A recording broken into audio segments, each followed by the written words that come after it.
Let's play some Civ 7, shall we? Yeah. Here we are, Civ 7.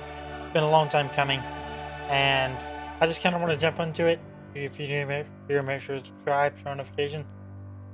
Drop a like on the video for more Civ. There's going to be a lot of this on the channel for the next few weeks. But yeah, let's go ahead and click that new game button and see what we can choose from. Leaders are detached from the Civs in this game. That's one of the big changes. I don't know what we're going to play as. I really don't know what we're going to play as. I think we're going to play as something I'm comfortable with, which is a typically scientific heavy Civ or leader. I think we might do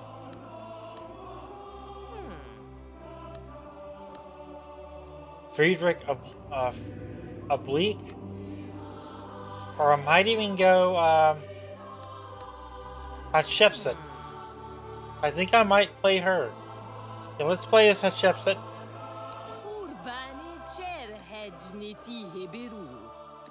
And we're going to play as Egypt for the historic choice.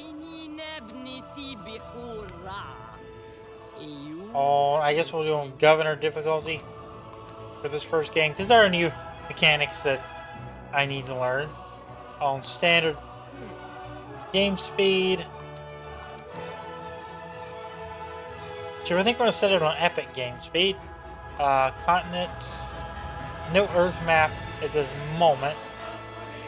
We're going to play on continents plus on a large or a standard map size. Alright. Launch game.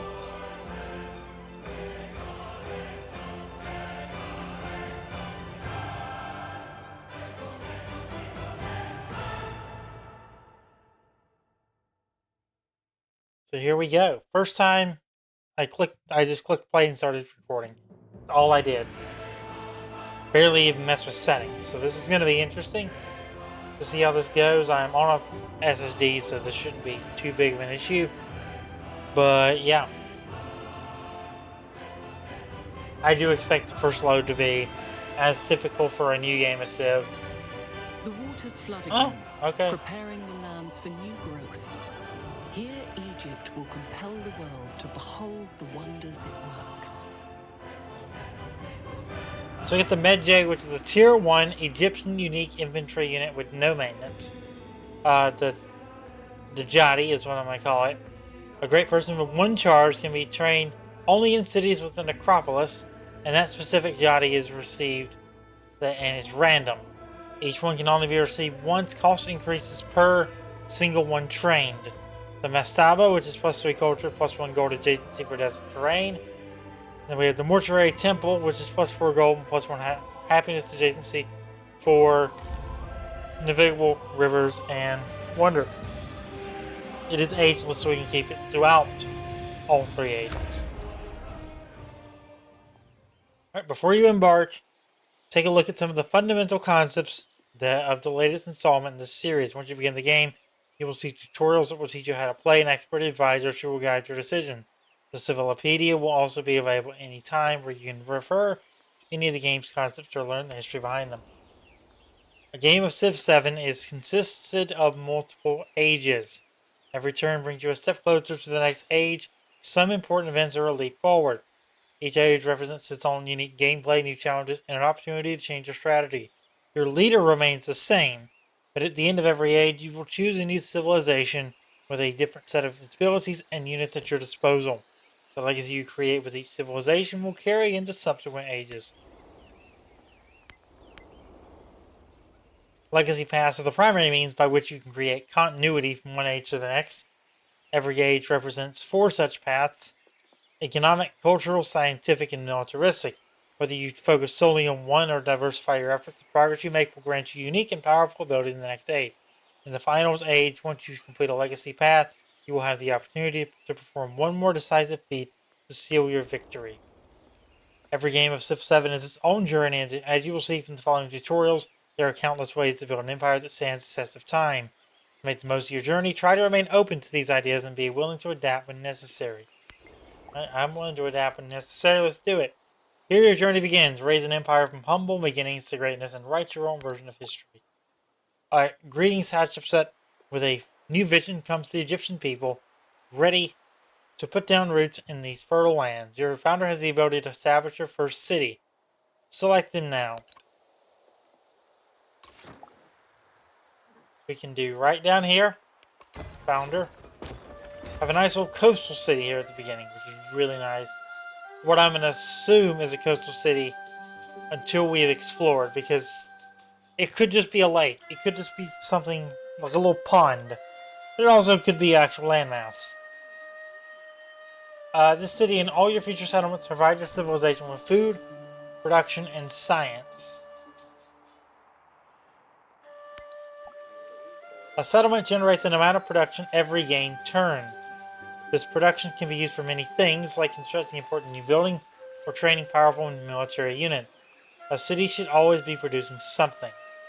Let's choose a production. So we're currently doing 5 production, which isn't terrible.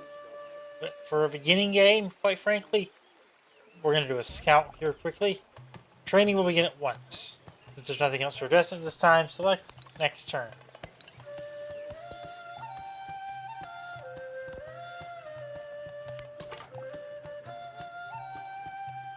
When a unit moves toward the extent of its vision, the lands beyond reveal themselves. Your recently trained scout stands ready to explore the world. A light blue outline represents the extent it can move in a single turn. Right-click your destination to move your scout towards an unrevealed part of the map. I'm doing this because they said that there are new things in Civ 7, but I have, I think, 500 hours on between 5 and 6, and a few hundred, or about 100 more on Beyond Earth, so I got plenty of experience in Civ, just doing it for the new stuff, basically. We're gonna go up, because up looks interesting to me. These, land masses and all that. A unit's movement speed is the maximum number of tiles it can travel on a turn. Most units have a movement speed of 2, but some can move farther. Keep in mind that certain map features like rough terrain or water can consume a unit's remaining moves, ending its movement for the turn. Alright, so we have unlocked technology. So we have available technologies of sailing, animal husbandry, and pottery. The tech tree may look a little basic in this era, but that's because it is split up into each age, which I kind of like that. This is basically the first 2 eras of Civ 6 in a tech tree, and then we move on. Future tech is, if you somehow get to the end of the tech tree, you can do future tech, which helps you with some age progress and stuff. Anyway, we start with agriculture. Let's do animal husbandry, even though that gives us the fishing quay. That gives us the brickyard, and that gives us the saw pit.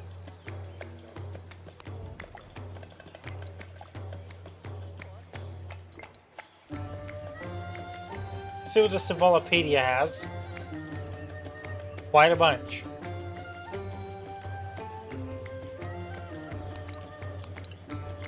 Right, leaders, that's all the leaders.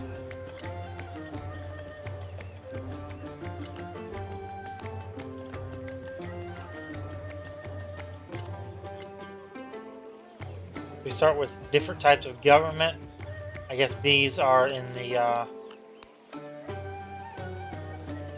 ancient era, the first age. Culture. Technologies. Yeah, this is actually locked to the first age. That is interesting. That's a really interesting touch. I like it so you don't get confused. But I also kind of wish that there was Cephalopedia entries that started kind of with drop-down menus that are put up. You don't have to worry about them at that moment. We have the map. We have buildings. Improvements. Wonders. That's a lot of wonders. Religion. And unique units. Okay.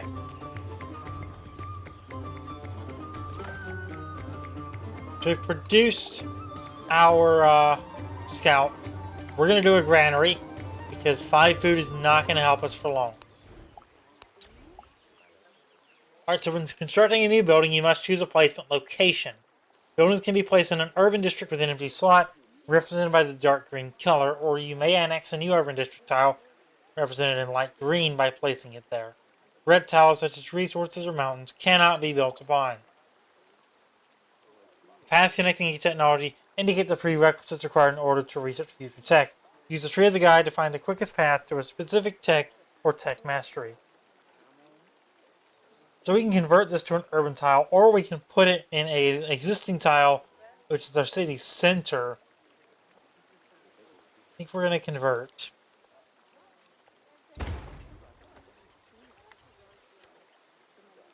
Incense? Yeah, that's incense. That is silk. More incense.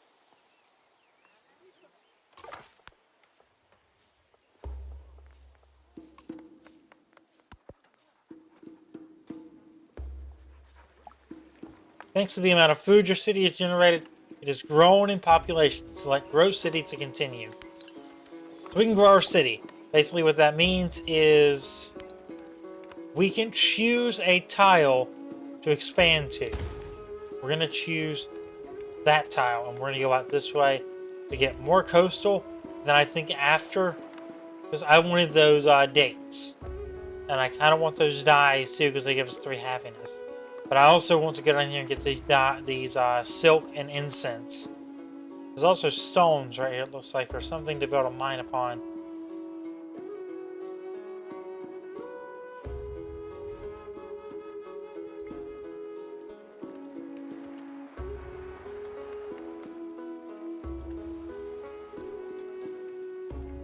Okay. Next turn.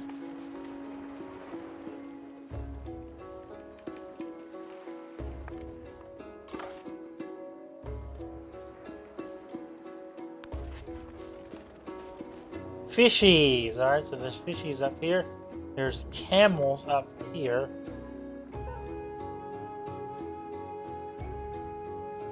This 10 sides a turn is going to be a problem. It'll take a while. Of course, we did set the epic game speed, right? So it is going to take a little longer.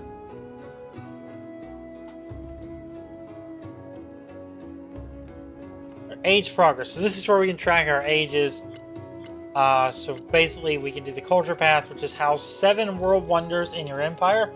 Military, have 12 towns or cities in your empire. Conquer settlements count as 2. Great library, display 10 codices in your empire. And economic, Silk Roads, assign 20 resources to your settlement. Since I play the science and economic victories the most, I'm going to set these legacy paths in the track progress section for us for now. So we can see those down here on the screen. Tech tree is right here.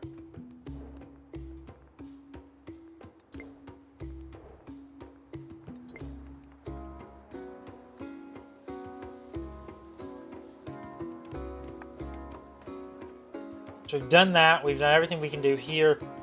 Next turn.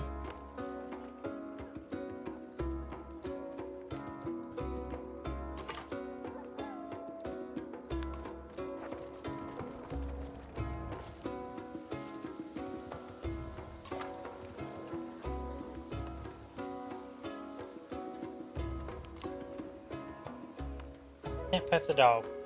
Maybe I need to... Can you pet the dog? I hope... If you can't pet the dog yet, I hope you get to pet the dog. That'd be really nice.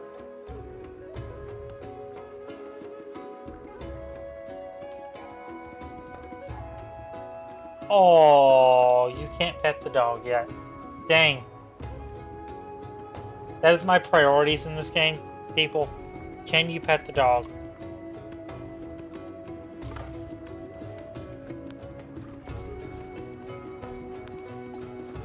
Ooh. We have discovered a wreckage. One of many discoveries that can be found in the world. Closer inspection grants a hidden benefit or opportunity. Try moving one of your units there to see what it provides. We're going to move those there next turn.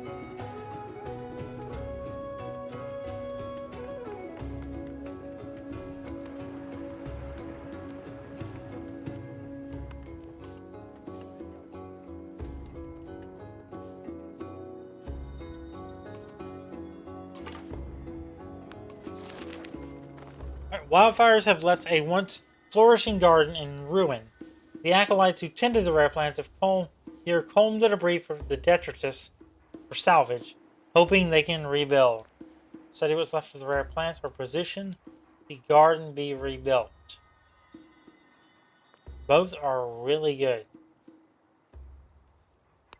Where to position the garden be rebuilt?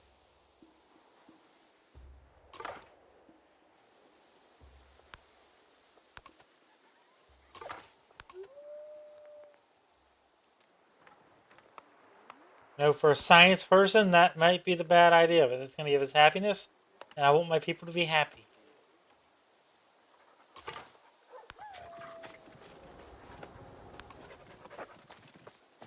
It definitively, I think it helped, because I think we went from 7 turns down to 3.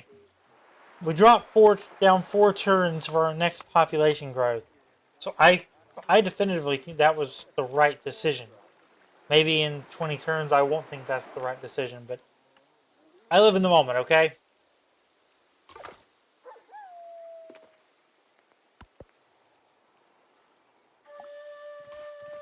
You've encountered a stranger from the village of Sethep, and they appear to be friendly. The village could potentially be a strong ally with the right amount of persuasion, but it can also prove a threat to your civilization. Finding the location of Sethep would be wise. Independent villages can have different attitudes towards others, friendly, neutral, or hostile. Once you have found a village, you can use influence to begin diplomatic actions such as befriend independent to improve your relationship with it. So that's our independent. They're currently friendly. I'd like to keep them friendly. We have gold already. Nearby.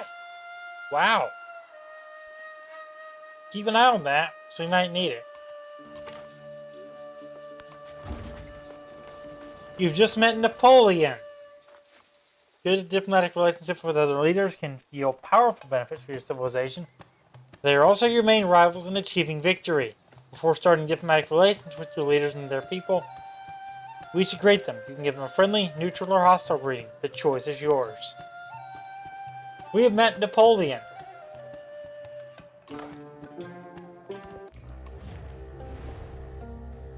Je suis Napoléon.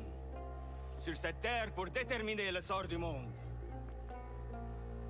We're going to give them a friendly greeting, which gives us capital. Being able to see their capital. Here you can interact with another leader and see information about them, such as their civilization, agenda, your relationship with them, diplomatic actions you can start with them, and other information. To open the screen for a leader, simply select their leader portrait. A variety of sources can affect your relationship with another leader, including diplomatic actions, world events, such as settling too close to their capital, and the unique agenda. A helpful relationship can lead to an alliance, and a hostile relationship is more likely to lead to war. Keep in mind that the other leader can also affect your relationship in the same ways, so it is prudent to keep an eye on it from time to time. You can start a variety of actions with another leader by spending influence. These actions can have a variety of effects and generally last for a fixed period of time. They include endeavors, which are helpful to both of you and increase your relationship. Sanctions, which are harmful to their leader and decrease your relationship. Espionage actions, which are generally hidden from the other leader. All diplomatic actions except espionage and sanction will require the other leader to give a response, which may have an influence cost. They include support, which is exclusive to endeavors and can grant more powerful effects at the cost of influence. Accept, which is the default free option, and reject, which cancels the action at the cost of some influence. So there's Napoleon right there playing as the Roman Empire. And there's us. So we're decently far away. In terms of the map, we are decently far away.